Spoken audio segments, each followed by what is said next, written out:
श्री स्वामी समर्थ. श्री गुरुदेव दत्त. कशा प्रकारे एका माकडाने केले एका विधवेला गर्भवती. देवगिरीच्या जवळचे एक घनदाट जंगल होते, जेथे विविध प्रकारचे पशु पक्षी वास करत होते. या जंगलाच्या काठावर एका लहानशा झोपडीत एक विधवा स्त्री सुमित्रा राहत होती. सुमित्राचे वय साधारणपणे 25 वर्षे होते. तिचा नवरा 1 वर्षापूर्वीच एका भयानक आजारामुळे मृत्यू पावला होता. सुमित्राकडे आता कोणताही आधार नव्हता. ती जंगलातून लाकडे गोळा करून आणि गावात काही शिवकाम व विणकाम करून आपला उदरनिर्वाह करत होती. सुमित्रा सुंदर होती, पण तिच्या डोळ्यात एक खोल दुःख दडलेले होतं.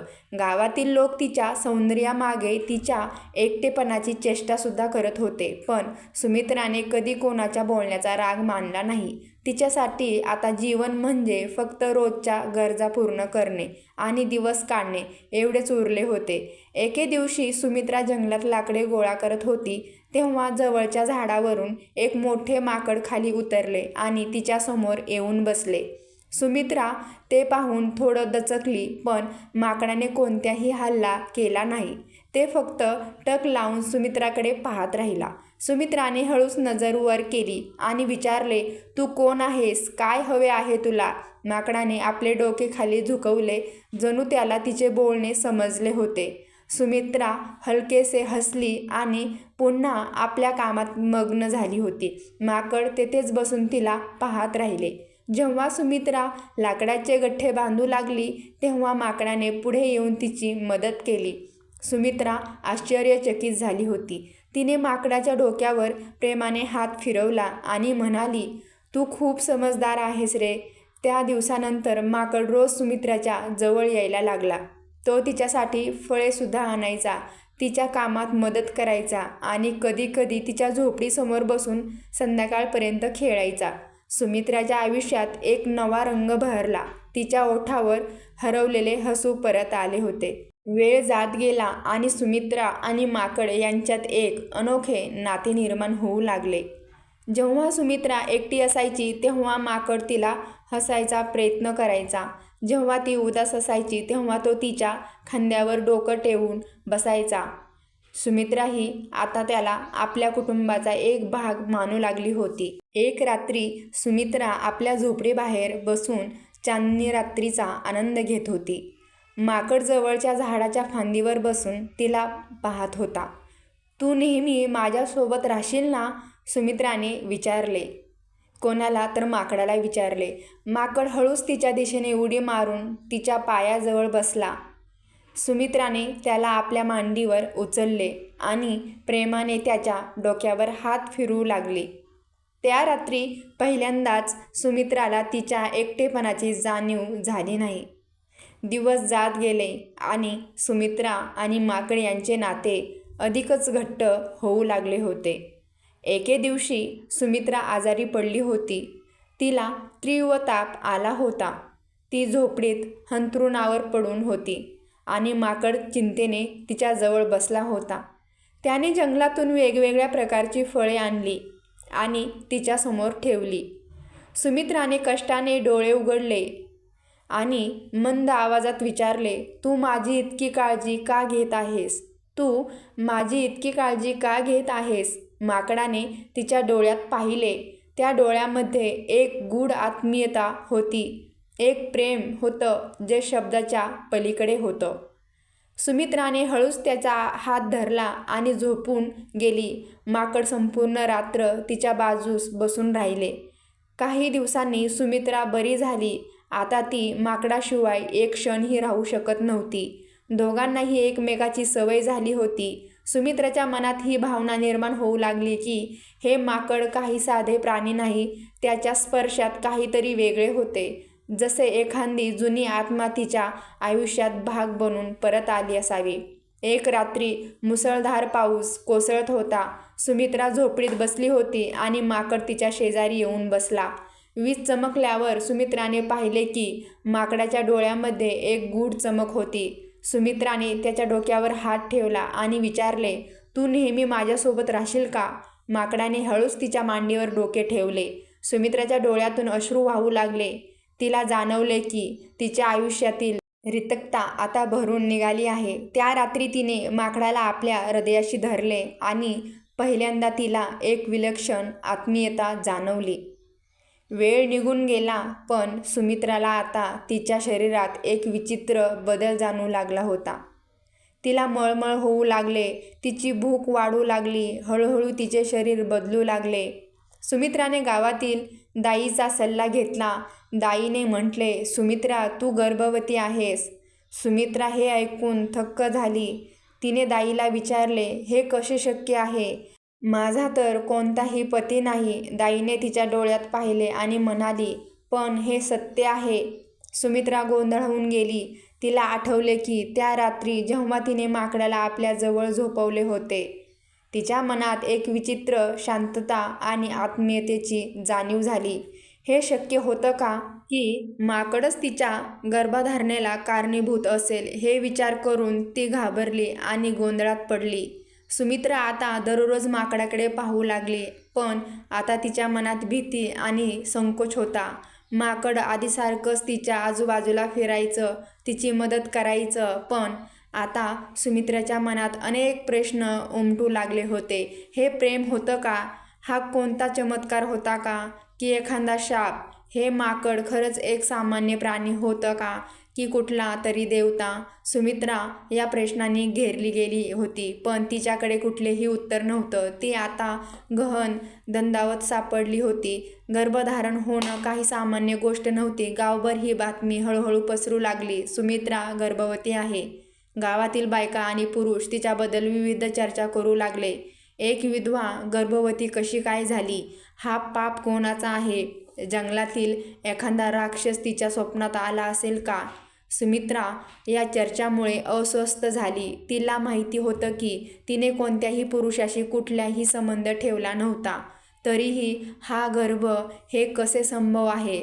तिला पुन्हा पुन्हा तीच रात्र आठवू लागली, जेव्हा मुसळधार पावसाच्या रात्री तिने माकडाला आपल्या मांडीवर झोपवलं होतं.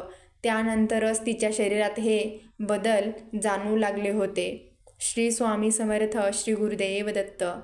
एक दिवस सुमित्रा आपल्या झोपडीबाहेर बसली होती. माकड जवळच्या एका झाडावर फांदीवर बसून तिला पाहत होतं. सुमित्राने त्याच्याकडे पाहिलं आणि विचारलं, तुला माहीत आहे का माझ्यासोबत काय घडतंय? माकडाने तिच्या डोळ्यात रोखून पाहिलं. त्या डोळ्यामध्ये तिचं खोल चमक होती, जी त्या रात्री होती. सुमित्राच्या डोळ्यात अश्रू दाटून आले.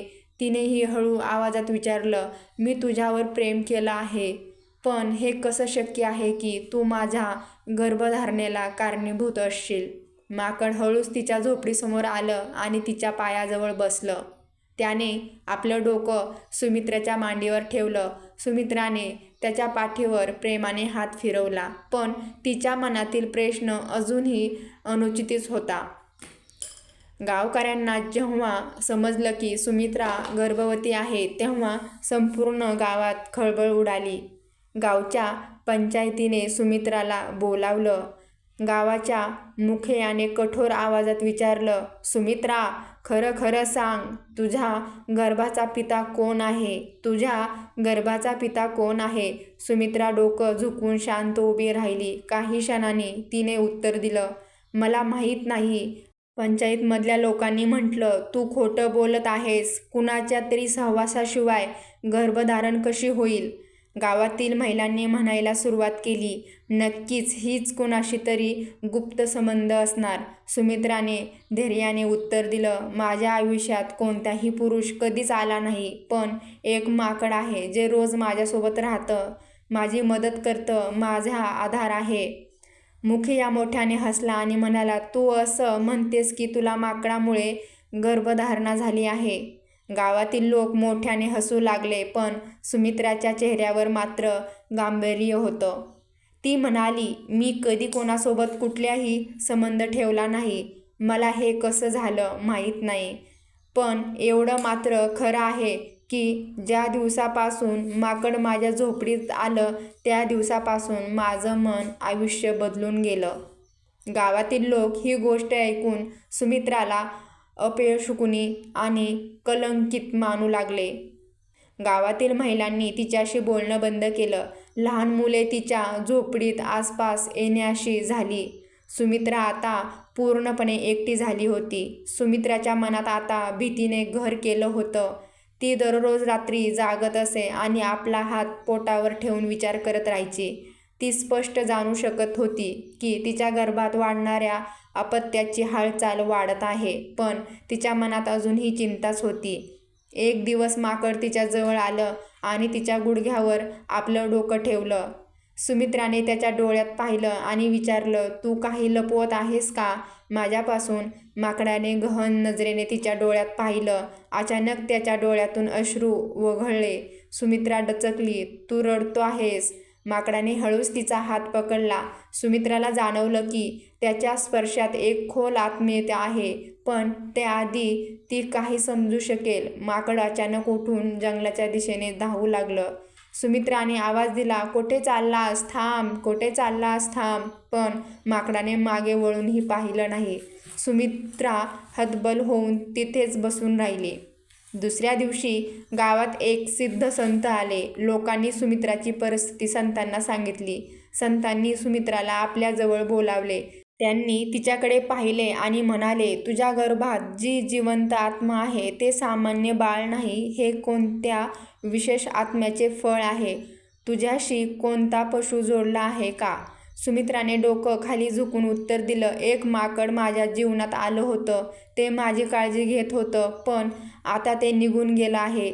संतांनी खोल श्वास घेतला आणि म्हणाला, हे काही साधं माकड नव्हतं, ती एक दिव्य आत्मा होती. एका ऋषीच्या शापामुळे त्याला माकडाचे रूप प्राप्त झाले होते, पण ज्या क्षणी त्याने तुझ्यासोबत प्रेम अनुभवलं त्याचा शाप समाप्त झाला होता. सुमित्राने आश्चर्याने संतांकडे पाहिले. म्हणजे हे बाळ दिव्य आहे? संतांनी उत्तर दिलं, होय, हे बाळ मानव आणि पशुच्या प्रेमाचे बाळ आहे, पण या बाळाच्या जन्मासोबतच एक मोठं संकट येणार आहे. हे बाळ स्वतःच्या अस्तित्वासाठी संघर्ष करेल. सुमित्राने घाबरून विचारलं, कसला संघर्ष? संतांनी सांगितले, हे बाळ विशेष शक्ती घेऊन जन्माला येईल, पण या शक्तीला मिळवण्यासाठी अंधकाराच्या शक्ती सक्रिय होतील. तुला आपल्या बाळाचे रक्षण करावे लागेल. सुमित्राच्या डोळ्यात भीती आणि शंका होती. तिने विचारले, पण ते माकड कुठे गेले? संत म्हणाले, ते आता आपल्या खऱ्या स्वरूपात परत गेले आहे. ते आता दैवत्व प्राप्त करून मुक्त झाले आहे, पण जेव्हा संकट येईल तेव्हा ते नक्कीच परत येईल. श्री स्वामी समर्थ. श्री गुरुदेव दत्त. वेळ पुढे सरकला. सुमित्राच्या गर्भाचा आकार वाढू लागला. गावकरी अजून तिला संशयाच्या नजरेनेच पाहत होते, पण सुमित्राच्या मनात आता एक नवीन ताकद आली होती. तिला विश्वास होता की ती आपल्या बाळाचे रक्षण करेल. एक दिवस सुमित्रा जंगलात लाकडे गोळा करायला गेली. तेव्हाच अचानक घनदाट झाडामधून एक भयानक आवाज ऐकू आला. सुमित्राने पाहिले की समोर एक प्रचंड काळा नाग फणा उगारून उभा होता. सुमित्राने घाबरून मागे हटायचा प्रयत्न केला, पण नाग तिच्या दिशेने सरकू लागला होता. सुमित्राने भीतीने डोळे बंद केले. तेव्हाच अचानक वाऱ्यात एक हालचाल झाली.